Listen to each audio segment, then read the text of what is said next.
Welcome to Whispering Vines Vineyard. No camping, no dogs, no children, no crabs. In smaller print, goat yoga in progress. Please respect the goats. Looks posh, Kev exclaimed, stepping out of the van only to find himself ankle-deep in a pile of fresh goat droppings. Classic, right? Shaz couldn't help but laugh as she flung open the van door.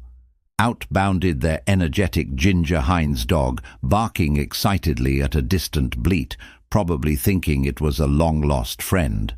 Meanwhile, the French bulldog wheezed, then dramatically collapsed on a patch of rosemary, then headed back into the van, as if a fortune-teller had just informed it a volcano was about to erupt.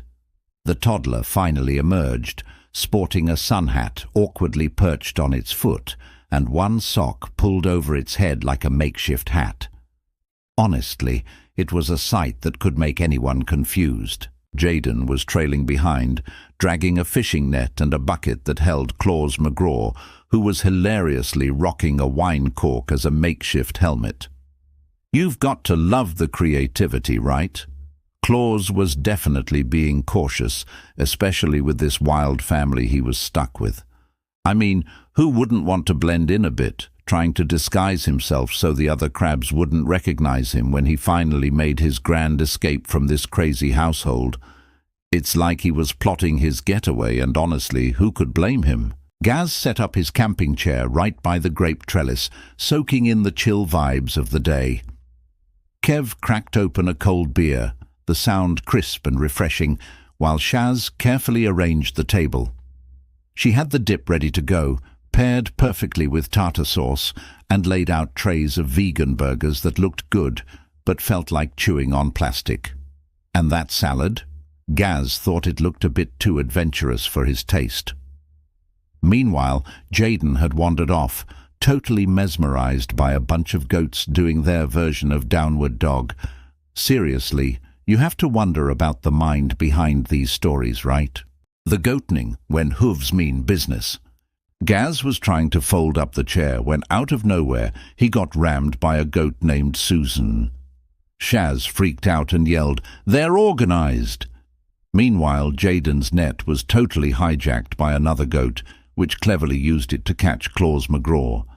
It could spot a fellow in need of escape aid. Kev, trying to keep his cool, thought he could reason with one of the goats by offering it a lager. Surprisingly, it gulped down half the drink and then took off after him like it was a game of tag. The whole scene was just a hilarious mix of laughter and mayhem, a perfect snapshot of vineyard life gone hilariously wrong. Who knew a peaceful afternoon could spiral into such delightful madness? Apart from the author with a very questionable mind, the goat took off with Claus McGraw faster than you can say dressed crab. Claus thought, "Finally freedom," as he clung to his cork helmet, claws up in defiance, making their wild dash for escape. "Pack it up!" Shaz yelled, her voice cutting through the chaos. "Get the dogs! Get the crab! Get the toddler! He's riding a goat!" Seriously, who lets a toddler ride a goat? The ginger dog was barking at a grape barrel like it was the enemy, while the French bulldog wheezed from under the bed, sounding like it was saying, "I hate Provence." Meanwhile, Kev was running for his life, chased into a wine cellar by a goat named Happy, who clearly had some issues. This goat was out for revenge, and Kev was about to have a painful encounter with her horns. She would feel better for it. Kev, however, would be pretty sore for about a week. Gaz tripped over a yoga mat and went flying into a vat of rosé. Windbreakers crumpled, the table flipped, and salad went flying into the vines. Burgers rolled down the hill, making a break for freedom that even the Great Escape would envy. "Claus McGraw is riding Susan!" Jaden screamed, his voice echoing with shock and awe. In a flash, the van was packed up like a pro. Shaz was in a tug-of-war with Hubert over the last leftover chair, and in the chaos, he playfully butted her right into the motorhome.